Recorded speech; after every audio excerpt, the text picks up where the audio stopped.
दोस्तों नमस्कार। मैं बीबी तिवारी अपने YouTube channel Prithvi the vision में आप सभी दोस्तों का स्वागत, वंदन और अभिनंदन करता हूँ। दोस्तों आज हम लोग राष्ट्रपति के बारे में देखें कि राष्ट्रपति की किस अनुच्छेद में है, क्या राष्ट्रपति की भूमिकाएं होती हैं और राष्ट्रपति के चुनाव में की प्रक्रियाएं क्या क्या होती हैं, उन सभी के बारे में हम लोग आज देखेंगे। तो आइए अपनी क्लास में आते हैं, देखते हैं क्या राष्ट्रपति है। राष्ट्रपति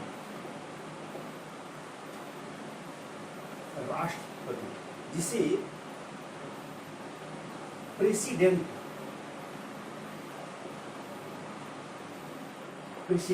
राष्ट्रपति या प्रेसिडेंट, इंग्लिश में से प्रेसिडेंट या भी कहते हैं। यह है भाग 5। जैसा कि आप जानते हैं पूरे संविधान में 22 भाग हैं। कितने भाग हैं? तो 22 भाग हैं। उन 22 भागों में 5वां भाग राष्ट्रपति या अर्थात संघ के लिए किया गया है, यानी संघ व्यवस्था के लिए स्थापित है, संघीय व्यवस्था। अब संघीय व्यवस्था इस भाग 5 में कुल आर्टिकल कितने हैं? तो आर्टिकल अर्थात अनुच्छेद कितने हैं? तो 52 से लेकर 151 अनुच्छेद इसके अंतर्गत समाहित है। इन्हीं भाग 5 के अंतर्गत, जो कि 5 भागों में 5 अध्याय में विभाजित है।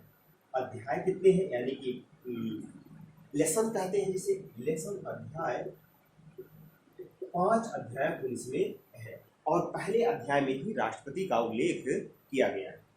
अब दोस्तों देख लेते हैं अनुच्छेद कितने, अनुच्छेद में क्या क्या इसके हैं। आर्टिकल 52 में यह कहा गया है, आर्टिकल 52 में यह कहा गया है कि भारत का एक राष्ट्रपति होगा। भारत का एक राष्ट्रपति होगा। अर्थात इसका मतलब ये है कि there shall B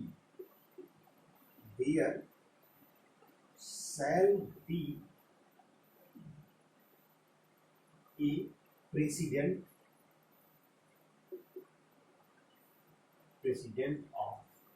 of India. There shall be a president of India. Shall be का कहने का तात्पर्य यह होता है कि आप भारत का राष्ट्रपति जो होगा वह एक इंटरनल के रूप में सदा हमेशा रहेगा। यह पद ऐसा है जो कभी समाप्त नहीं होगा। अर्थात जो राष्ट्रपति एक अनवरत चलने वाली प्रक्रिया है, उसका पद कभी समाप्त नहीं होगा। जैसे कार्यकाल होता है तो उस कार्यकाल के पहले ही 6 माह पहले ही चुनाव कर लिया जाएगा और यह कार्यकाल हमेशा आपके चुनाव से 6 महीने पहले आपको पूर्ण कर लिया जाए, जिससे अगले राष्ट्रपति के लिए पुनः पद धारण किया जा सके। अनुच्छेद 52 के बाद अनुच्छेद 53 में इस संघ की कार्यपालिका शक्ति का वर्णन है। अर्थात संघ की, यूनियन की एग्जीक्यूटिव पावर, संघ की कार्यपालिका शक्ति राष्ट्रपति में निहित होगी। इसमें राष्ट्रपति में निहित होगी। संघ की कार्यपालिका शक्ति राष्ट्रपति में निहित होगी और वह राष्ट्रपति अपने मातहत अधिकारियों, अपने अधीनस्थ अधिकारियों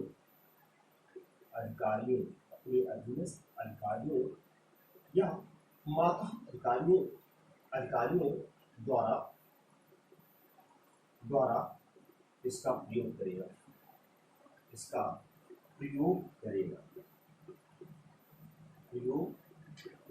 किसकी जो शक्तियां उसे प्राप्त है, उन शक्तियों का जो प्रयोग करेगा वो अपने अधीनस्थ अधिकारी। और अधिकारी कौन हो गया अधीनस्थ? वह एग्जीक्यूटिव कार्यपालिका जैसे कौन, ये जो है। दूसरा जो इसके अंतर्गत शक्तियां है, अर्थात तीनों सेनाओं का सर्वोच्च कमांडर होता है। तीनों सेनाओं का सर्वोच्च कमांडर होगा। कौन? प्रेसिडेंट। इस प्रेसिडेंट के बारे में तीनों सेनाओं का सर्वोच्च कमांडर होगा।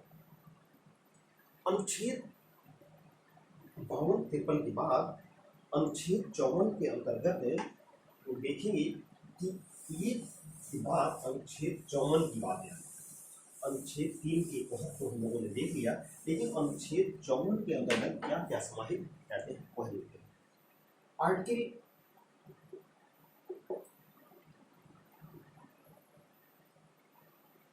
54 इसके अंतर्गत राष्ट्रपति का निर्वाचन राष्ट्रपति का निर्वाचन, इसी राष्ट्रपति का निर्वाचन इलेक्शन ऑफ प्रोसेस ये है मैनर ऑफ राष्ट्रपति प्रेसिडेंट का निर्वाचन के रूप में इसे जाना जाता है। और यही राष्ट्रपति के निर्वाचन की प्रक्रिया। अब यह निर्वाचन में भाग कौन लेता, उसके चुनाव में भाग कौन लेता, इसके चुनाव में एक निर्वाचक मंडल भाग लेता है। निर्वाचक मंडल भाग लेता है। और निर्वाचक मंडल में होते कौन है, निर्वाचक गण होते हैं। और ये निर्वाचक गण जो होते हैं ये यही राष्ट्रपति का चुनाव करते हैं। निर्वाचक मंडल है और इनको निर्वाचक गण कहा जाता है। उसी तरह से अनुच्छेद आर्टिकल 55 का भी वर्णन किया जाता है। इस अनुच्छेद के अंतर्गत आर्टिकल या अनुच्छेद 55 के अंतर्गत जो निर्वाचन की प्रक्रिया होगी वह है राष्ट्रपति की निर्वाचन की प्रक्रिया। राष्ट्रपति के निर्वाचन की प्रक्रिया, इसे राष्ट्रपति के निर्वाचन की प्रक्रिया यानी कि मैनर ऑफ इलेक्शन, किसके, राष्ट्रपति मैनर ऑफ इलेक्शन उसे कहते हैं। मैनर ऑफ इलेक्शन किसी राष्ट्रपति के निर्वाचन की प्रक्रिया को मैनर ऑफ इलेक्शन कहते हैं। कारण क्या होता है कि मैनर संस्कार होना चाहिए। यह ऐसा चुनाव है जिसमें किंग ऑफ इंडिया, भारत के प्रेसिडेंट ऑफ इंडिया का चुनाव है, तो उसमें एक मैनर होना चाहिए, एक संस्कार होना चाहिए। इसलिए इसे मैनर ऑफ इलेक्शन के नाम से जाना जाता है। इसमें सिद्धांत भी है। इस आर्टिकल जो अनुच्छेद है, इस अनुच्छेद 55 में ही सर्वप्रथम जनसंख्या का उल्लेख किया है। और जनसंख्या का उल्लेख अर्थात यह जो चुनाव प्रक्रिया होगी आयरलैंड के संविधान से लिया गया था। इसके आयरलैंड के संविधान से इसे ग्रहण किया गया। वही आयरलैंड इंग्लैंड का जो कृषि है उसी आयरलैंड के रूप में से ही यहाँ पर निर्वाचन प्रक्रिया ग्रहण की गई। इसी निर्वाचन प्रक्रिया के अंतर्गत जो आयरलैंड से यह ग्रहण की गई है उसी निर्वाचन प्रक्रिया के कुछ सिद्धांत है। क्या है सिद्धांत, यानी कि कॉन्सेप्ट थ्योरी जो है, इसके सिद्धांत क्या है, इन सिद्धांतों को देख लेते हैं। पहला जो निर्वाचन की प्रक्रिया का सिद्धांत है, जो इसमें अपनाई जाती प्रक्रियाएं हैं उनके तहत आप निर्वाचक मंडल होता है, निर्वाचक गण होते हैं। और निर्वाचक मंडल के तहत जो निर्वाचक गण होते हैं वह संसद के दोनों सदनों के निर्वाचित सदस्य भाग लेते हैं। संसद के दोनों सदनों के निर्वाचित सदस्य इस प्रक्रिया में भाग लेते हैं। इसमें राष्ट्रपति के निर्वाचन की प्रक्रिया, और वह ये जो निर्वाचित सदस्य होते हैं और विधानसभा के भी निर्वाचित सदस्य भाग लेते हैं। भारत के जितने राज्य हैं उन सभी राज्यों के निर्वाचित सदस्य, राज्यों की विधानसभाओं के निर्वाचित सदस्य भी इसमें भाग लेते हैं। इसका मतलब हुआ जो निर्वाचक मंडल बनता है उसमें सारे देश के यानी कि संसद के दोनों सदनों के निर्वाचित सदस्य और भारत के विधानसभाओं, राज्यों की विधानसभाओं के निर्वाचित सदस्य भाग लेते हैं। मनोनीत सदस्य भाग नहीं लेते हैं। दूसरा सिद्धांत जो वो आता है इसके अंतर्गत है वह अप्रत्यक्ष निर्वाचन होता है। अप्रत्यक्ष निर्वाचन पद्धति का प्रयोग किया जाता है और यह इनडायरेक्ट सिस्टम होता है। इनडायरेक्ट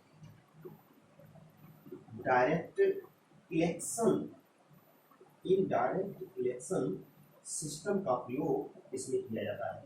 इनडायरेक्ट अर्थात प्रत्यक्ष निर्वाचन नहीं होता, यानी first past the post system का प्रयोग नहीं किया जाता। इसमें किसका प्रयोग किया जाता है, जो है इनडायरेक्ट। और प्रत्यक्ष निर्वाचन कैसे होता है, प्रत्यक्ष निर्वाचन में first past the post system की व्यवस्थाएं लागू किया है। तीसरा सिद्धांत इसके अंतर्गत जो लिया जाता है, उस तीसरे सिद्धांत के अंतर्गत आनुपातिक पद्धति का प्रयोग किया जाता है। किसे? तीसरे सिद्धांत के अंतर्गत आनुपातिक पद्धति का प्रयोग किया जाता है। वह आनुपातिक पद्धति का तीसरा सिद्धांत जो होता है, उसमें आनुपातिक पद्धति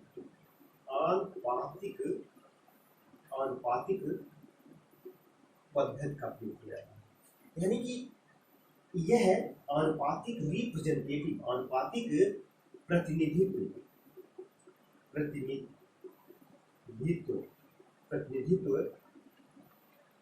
पद्धति का प्रयोग किया जाता है। आनुपातिक प्रतिनिधित्व से प्रोपोर्शनल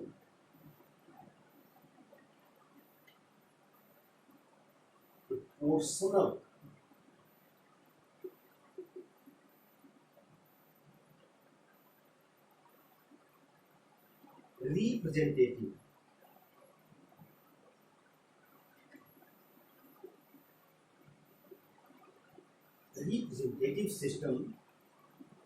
सिस्टम कहा जाता है। आनुपातिक पद्धति को प्रोपोर्शनल रिप्रेजेंटेटिव सिस्टम कहा जाता है। अर्थात जो भारत की जनता जो प्रतिनिधि अपने गणों को चुनकर भेजती है, जो निर्वाचक मंडल है, निर्वाचक गण है, उन गणों को जो भेजती है, वो सभी इस आनुपातिक प्रतिनिधित्व चुने जाते हैं। क्योंकि सभी जनता का चुनाव करना संभव नहीं है, इसलिए भारत की संपूर्ण जनता का योगदान हो, जिससे किसी एक क्षेत्र का प्रतिनिधित्व, क्योंकि पूरा राष्ट्रपति भारत का होगा, तो किसी एक क्षेत्र का प्रतिनिधित्व नहीं, वह पूरे भारत की जनता का प्रतिनिधित्व करे। इसलिए आनुपातिक प्रतिनिधित्व का प्रयोग किया गया। लोकसभा, विधानसभा आज जो निर्वाचन पद्धति में जो प्रयोग की जाती है, वह first past the post system का प्रयोग किया जाता है, जो प्रत्यक्ष प्रणाली के तहत प्रयोग की जाती है। इसीलिए आनुपातिक पद्धति का प्रयोग राष्ट्रपति के चुनाव में किया जाता है, जिससे कि प्रधानमंत्री के बराबर उससे श्रेष्ठ भी हो और उसे एक प्रतिद्वंदिता की भावना न हो। इसके बाद जो चौथा सिद्धांत प्रयोग किया जाता है, वह एकल हस्तांतरणीय व्यवस्था,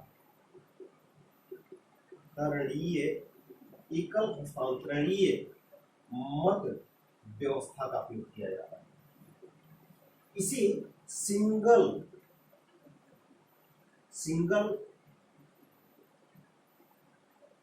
ट्रांसफरेबल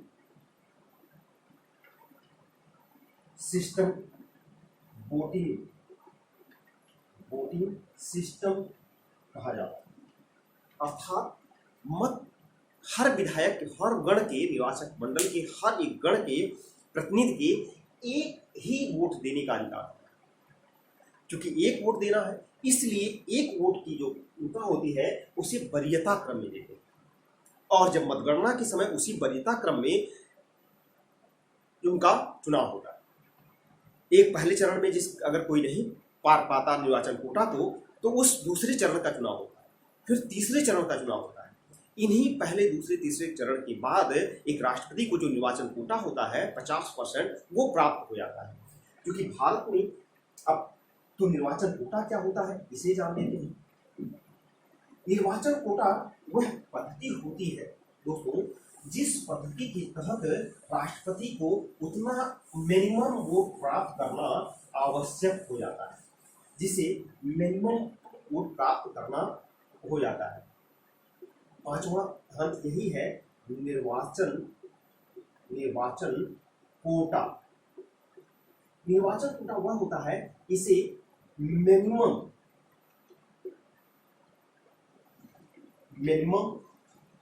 कोटा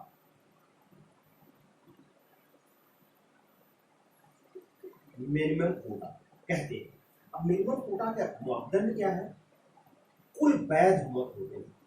कैसे निकाला जाता है? कुल वैध मत होते हैं। इन कुल वैध मत यानी कि राष्ट्रपति के चुनाव में जितने भी वैध मत पड़े हैं, उन कुल वैध मतों को की संख्या, कुल वैध मत प्लस जो उसके नीचे है ऑब्लिक निर्वाचित व्यक्ति की संख्या, निर्वाचित सदस्य सदस्य संख्या +1 अर्थात मान लीजिए किसी कुल जो प्राप्त निर्वाचन कोटा प्राप्त करना होगा वह कुल वोट की संख्या कितनी है, 100 मान लेते हैं। हालांकि राष्ट्रपति के चुनाव में जितने निर्वाचक मंडल में यानी जितने वोटर्स हैं उनकी संख्या 4896 होती है। 776 संख्या लोकसभा यानी संसद के निर्वाचित सदस्य और विधानसभा के 4120 सदस्य, विधानसभा कुल जितने भी राज्य हैं और यूटी मिलाकर 4120 निर्वाचित सदस्य उसके होते हैं। तो कुल मिलाकर जो कोटा होता है 4000 यानी जितने वोट है वह है 4896। राष्ट्रपति के निर्वाचन में कुल वोटर्स कितने हैं, 4896 वोट आते हैं। अब निर्वाचन सदस्य मान लीजिए इतनी बड़ी संख्या है, इसी पर भी निकाल सकते हैं, लेकिन अगर 100 कुल वोट वैध मतों की है, कुल वैध मत यानी कि जो 4896 वोट पड़ेंगे उनमें कभी किसी का वोट गुप्त मतदान द्वारा होता है तो वो भी गड़बड़ हो जाता है, ओपन हो जाता है, या किसी की दिक्कत हो जाती है तो भी ओपन हो जाता है, या कोई नहीं देता है तो है। लेकिन निरस्त होने के बाद जितने भी वैलिड मत हैं उन वैलिड मतों की संख्या मान लीजिए 100 और निर्वाचित सदस्य कितने, राष्ट्रपति के कितने निर्वाचित हो रहे हैं, 1 तो 1 हो गया, प्लस जो है 1 है ये और +1। अब इसे सभी करेंगे तो 100 + 1 2 हो गया और +1। अब इसे 2 से काटेंगे तो 50 हो गया और +1 करेंगे बराबर 51।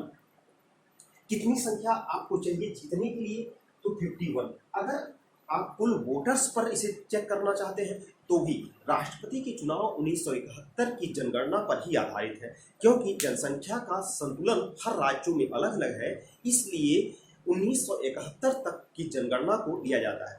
बाकी भविष्य में 2026 के बाद की पहली जनगणना को ही आधार मानकर इसका अब आकलन किया जाएगा, लेकिन अभी तक 2026 तक जो है 1971 की जनगणना को ही आधार माना जाएगा। इस 84वें संविधान संशोधन के तहत राष्ट्रपति की इस पद्धति को प्रयोग किया गया।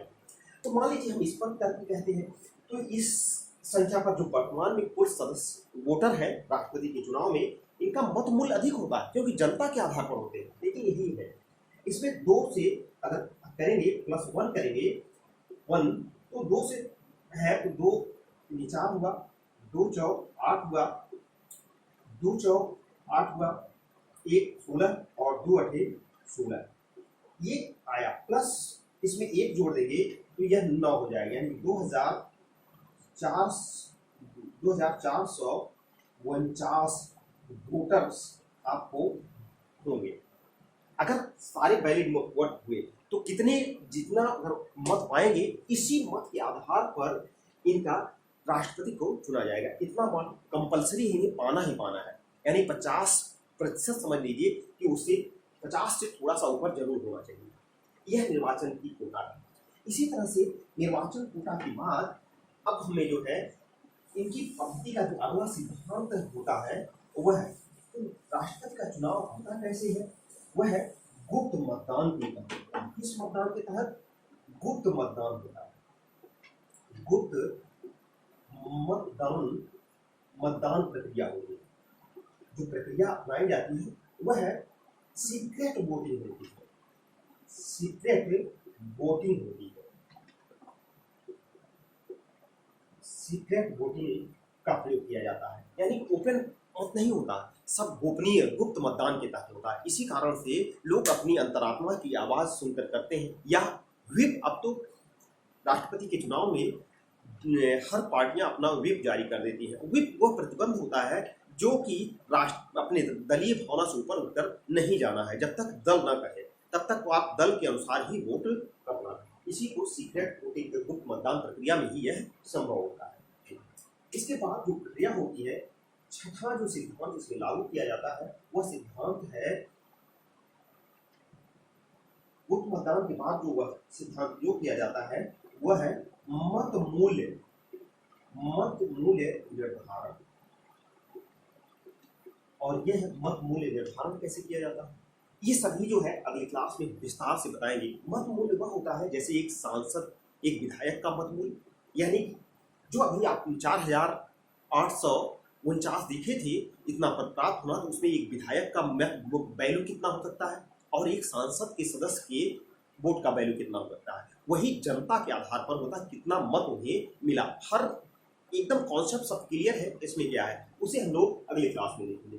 तो मत मूल्य निर्धारण प्रक्रिया की सातवां जो सिद्धांत है उस इस राष्ट्रपति चुनाव की पार्ट 2 भी हम लेकर आएंगे, जहां पर इन सिद्धांतों का बेहद वर्णन करेंगे कि निर्वाचन मंडल में संसद के कितने वर्तमान सदस्य हैं, कितने अधिकतम सदस्य हैं, राज्यसभा में कितने वर्तमान हैं, कितने अधिकतम हो सकते हैं, उसी तरह से विधानसभा में कितने वर्तमान हैं और कितने सदस्य हैं। तो उनके वोट वैल्यू भी निकालने का वह पार्ट 2 में हम लोग आएंगे। यह पार्ट 1 है, यानी कि पार्ट 1 राष्ट्रपति के चुनाव की प्रक्रिया का पार्ट 1 हम लोग देख रहे हैं। पार्ट 1 तो सिद्धांत यही होगा कि मत मूल्य निर्धारण की क्रिया, जिसमें सांसद के मत का मूल्य और राष्ट्रपति के विधायक के मत मूल्य हुआ। जैसे मान लीजिए विधायक का मत मूल्य है, तो विधायक के मत मूल्य निकालने के लिए आपको सबसे पहला काम उस राज्य की संपूर्ण जनसंख्या को लेना होगा। उसके बाद ऑब्लिक जिस राज्य के जो उस जनसंख्या को लिए हैं उसके संपूर्ण निर्वाचित विधायकों की संख्या लेनी पड़ेगी, और उससे जब भाग देंगे तो अगर मान लीजिए 1000 कर देते जिससे संख्या कम आए तो वह भाग देंगे तो लगभग मत मूल्य आ जाता है। तो पूरे विधायकों का मत मूल्य जो है वह 5,49,476 यह 474 मत मूल्य है। किसके? एक विधायक के संपूर्ण भारत के विधायकों का मत मूल्य वही आता है। उसी तरह से सांसदों का भी मत मूल्य लगभग उतना ही आता है, 5,49,408 पूरे सभी सांसदों के टोटल मत मूल्य आता है। और टोटल मिलाकर एक सदस्य के गण की मत मूल्य संख्या कितनी होती है, तो 10,98,000 समथिंग, यानी कि 11 लाख की समथिंग होती है टोटल जोड़ेंगे तो। सांसद यानी कि राष्ट्रपति के चुनाव में कितने लोग जनता का प्रतिनिधित्व होता है, तो 10 लाख उस जनता का प्रतिनिधित्व होता है जो कि वैलिड वोट है। इसके बाद मतगणना होती है, मतगणना, और इसी मतगणना के तहत वरीयता क्रम में जो वोट दिया जाता है वह वरीयता क्रम में दिया जाता है। और प्रथम काउंटिंग में अगर किसी को 51% वोट मिल जाता है, 51% वोट यानी 50% से ऊपर वोट मिल जाता है तो वो विजयी हो जाता है। लेकिन किसी कारण बस मान लीजिए प्रतिद्वंदिता बहुत तेज है, दो व्यक्तित्व ऐसे हैं जो कि आपस में बहुत घनिष्ठ, उनकी सबकी जो है अच्छी छवि है, तो वहाँ पर प्रतिद्वंदिता ज़्यादा बढ़ जाती है और जो जीत का अंतर होता है बहुत कम हो जाता है। इसलिए अगर 4 प्रत्याशी हैं तो चारों प्रत्याशियों में वरीयता क्रम में बांट दिया जाता है और उसी वरीयता क्रम पर मतगणना होती है और वही वरीयता क्रम पर जो मतगणना होती है उसी को आधार मानकर किया जाता है। इस रूप में ही राष्ट्रपति के निर्वाचन के सिद्धांत का यह प्रयोग किया जाता है। इसके बाद अब हम लोग इसके अन्य निर्वाचन प्रक्रिया के बाद सिद्धांत हम लोगों ने देख लिया। अब अनुच्छेद देखेंगे कि इसके साथ जैसे 56वें अनुच्छेद में कार्यकाल क्या है, कार्यकाल राष्ट्रपति का कार्यकाल होता है। 57वें अनुच्छेद में पुनर्निर्वाचन होता है। पुनर्निर्वाचन क्या राष्ट्रपति जो चुनाव लड़ा हुआ है, एक बार पद पर आसीन हो चुका है, वह दोबारा अपने पद पर आसीन हो सकता है, इसी के लिए यानी चुनाव लड़ सकता है, इसी के लिए पुनर्निर्वाचन व्यवस्था। तो हाँ, इसके लिए है कि जैसे अमेरिका में क्या है कि 4 साल के कार्यकाल के बाद दूसरा कार्यकाल भी प्रतिबंधित है, यानी कि 2 कार्यकाल के अलावा तीसरा कार्यकाल के लिए वह राष्ट्रपति नहीं हो सकता, क्योंकि रूजवेल्ट ऐसे प्रधानमंत्री राष्ट्रपति थे अमेरिका के जिन्होंने 4 कार्यकाल पूरा किया। इससे क्या होता है कि एक और भी कोई अगर बढ़ना चाहते तो उसके लिए प्रतिबंध होता है। इसलिए वहाँ पर 51वें संविधान के तहत यह घोषित कर दिया गया कि आपको 2 ही कार्यकाल का चुनाव आप लड़ सकते हो। इसके बाद पुनर्निर्वाचन के बाद 58 अनुच्छेद के अंतर्गत योग्यता होगी। योग्यता क्या, राष्ट्रपति की योग्यता क्या होगी, यानी एलिजिबिलिटी क्या होगी, यह तो योग्यता के तहत वह भारत का नागरिक हो, 35 वर्ष की आयु पूरा कर चुका हो और लोकसभा के सदस्यों की सदस्यता धारण की योग्यता रखता हो। 59वां अनुच्छेद यह कहता है कि शर्तें होंगी राष्ट्रपति के पद पर, आपको अनेक बार क्या क्या सुविधाएं मिलेंगी, क्या क्या शर्तें होंगी वह है। पहली बात तो शर्त यह है कि आपको किसी भी इसमें आपको किसी भी रूप में कभी भी आप जितनी भी सुविधा, आवास है, सुविधा है, आवास है, इन